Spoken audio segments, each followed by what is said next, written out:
এদিকে বলছেন শ্রী ব্যাসজি মহারাজ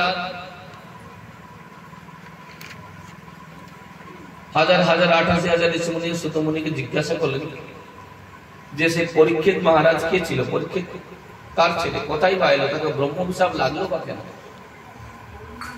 তখন বলছেন यदा मृदे कौरवसृञ्जयान वीरेस्ततो वीरगतिं गतेषु मृगोदरा बिद्धगदा विमर्शो भगनो उरुदण्ड धृतराष्ट्रपुत्रे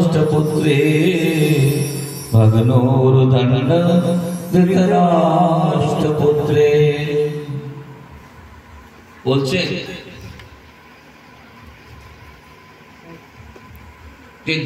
যখন এই দ্বাপর যুগ প্রায় শেষের অবস্থায়